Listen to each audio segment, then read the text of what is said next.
السلام علیکم۔ اچھا کل نا میں نے آپ سے جنت اور دوزخ کے بارے میں نا کچھ شیئر کیا تھا،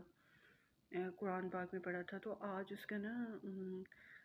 دوسرا والا تھوڑا سا پارٹ رہ گیا تھا، وہ شیئر کرتی ہوں کہ دیکھیں لاسٹ والی جو ویڈیو تھی اس میں یہ تھا کہ دیکھیں جو لوگ برے عمل کرتے ہیں ظاہر سی بات ہے وہ دوزخ میں جائیں گے، جو لوگ اچھے اعمال کرتے ہیں اللہ سے ڈرتے ہیں وہ لوگ جنت میں جائیں گے۔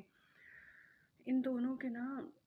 دونوں چیزوں کو واضح کر دیا گیا ہے، دونوں گروہوں کا جو عمل ہے نا وہ واضح ہے،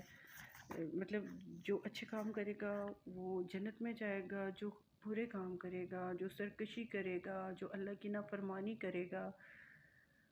وہ دوزخ میں جائے گا۔ اور جو اللہ سے ڈرے گا اور اللہ کے احکام مانے گا اور جو اس یقین سے اللہ کے راستے پہ چلے گا کہ اس نے کل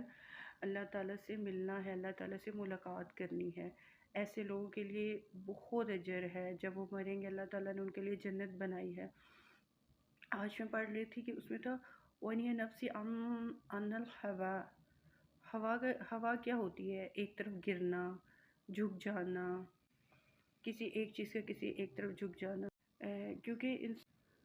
انسان کی جو خواہشات نفس ہے نا وہ اس کو ایک طرف جھکا دیتی، جو چیز اس کے دل کو اچھی لگتی ہے وہ اس کی طرف مائل ہو جاتا اور اسی طرف گر جاتا ہے، دنیا کی محبت کی طرف جھک کر دنیا کے ساتھ دل لگا کر اور دنیا میں ہی سما جاتا اور اس طرف جا گرتا ہے۔ مطلب اگر آپ لوگوں کو ایک افضل عمل بتایا جائے وہ یہ ہے کہ اپنے خواہشات کی نا مخالفت کی جائے، مطلب آپ کے لیے دنیا سب کچھ نہیں ہے، آپ کے لیے آخرت ہے۔